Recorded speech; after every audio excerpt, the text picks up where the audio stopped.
Hey YouTube. Hi YouTube friends. This video I'm gonna title I think Going Crazy. And it's not about me going crazy, it's about my ex-husband going crazy. Although I will say that I momentarily went crazy before he did because I shared this in other videos, but my stepdad for whatever reason decided to rub his face on my oldest daughter's butt right in front of me. And that did make me go crazy for a couple days because I was like, oh my gosh, is he a child molester just like my dad? Has he been hiding it this whole time? He was accused by his ex-wife of being a child molester. And I think what my conclusion is on that is that he is just, he's kind of a nerd. He's kind of a bookworm. And I think that he just doesn't realize what's socially appropriate and what's not. And he doesn't realize what might offend a parent when he does something to their child, which, I mean, that mentality can lead to child molestation, but I don't know if he ever actually would be that degenerate because I think he has a good heart and he's a good person. But anyway, so that factor led me to going crazy for a few days. And then after that, my ex-husband went crazy, but it didn't stop with him. It was like a snowball effect. It just kept going and going. He was having a hard time sleeping, which now I understand because he was in our master bedroom in our house, which I am in now.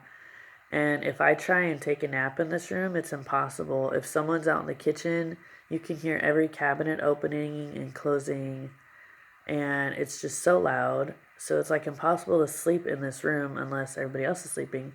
But he worked nights our entire 7 years of marriage, so he was always trying to sleep during the day, but me and my two daughters were always awake during the day. So, it's kind of loud. And so, anyways, he was having a hard time sleeping, and that can for sure lead to insanity, sleep deprivation.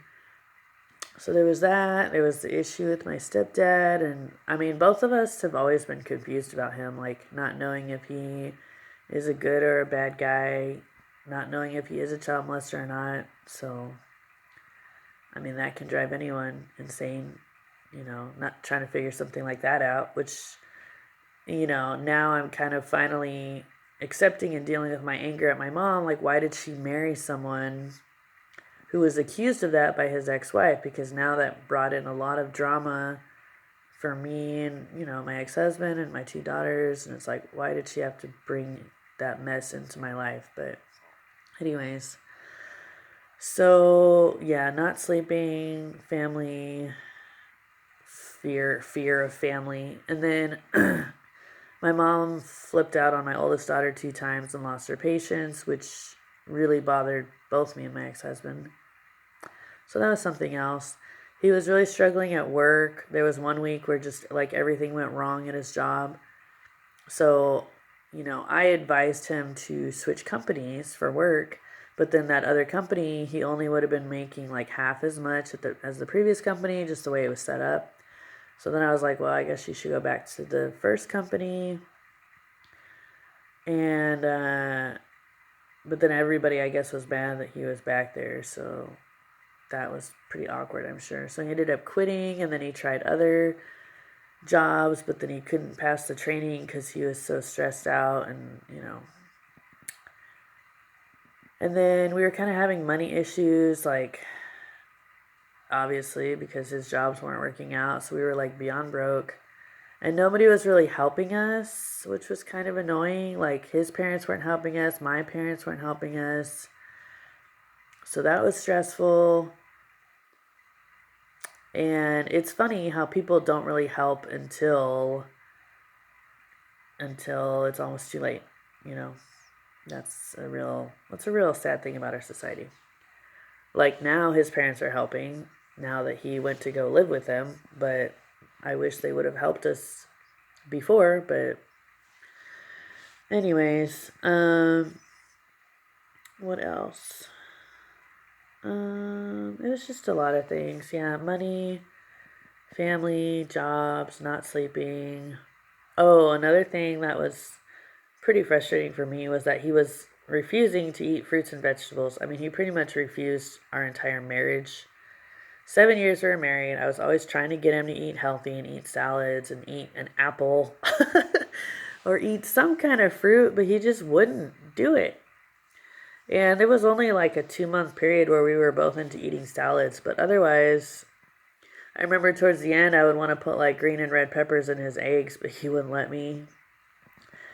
And so all that led up to him having health issues, which if you don't eat fruits and vegetables, you're going to have health issues. And especially if you smoke on top of that, you're going to have health issues. So he was starting to have pain all over his body.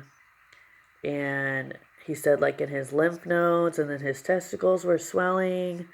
And I was thinking, well, that really sounds like cancer.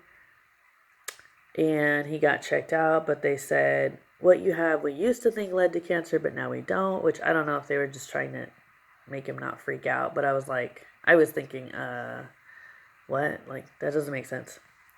So I'm pretty sure he was getting cancer. And I was like, well, that's what happens with smoking, like smoking leads to cancer. And he'd be like, don't say that. And I'd be like, oh, that's the truth. Like, and I was baffled that he wasn't willing to accept that, but I was like, I don't know, but I guess that's why people smoke, because they live in denial the whole time that can lead up to cancer. And they're believing the lies of Satan that they'll be fine, that the consequences of, the laws of nature won't apply to them, that if you put toxic stuff in your body, it won't lead to cancer.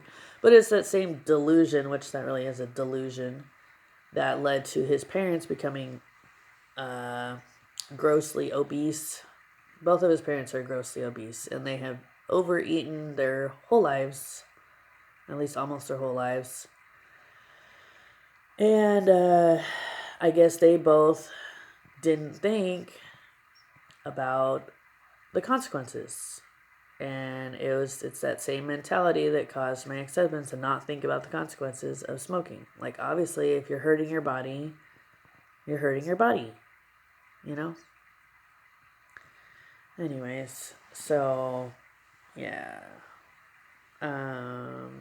Another factor that I think led to him going insane was that he was getting texted. His mom was calling and texting him like a ton.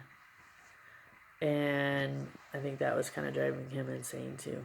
So, yeah, it's really not good to do that to someone, no matter what your relation is to them. I mean, it's kind of like harassment, actually. Like, his mom was essentially harassing him, I mean, that's not cool. That really does qualify as harassment, If you call someone 8 times a day, that's insane.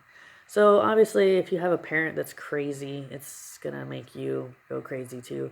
And genetically, I don't know if I believe in all that, but, if you're genetically predisposed to go crazy because your parents are crazy, I don't know if it's genetics per se as much as just if you're around craziness, it's going to make you go crazy,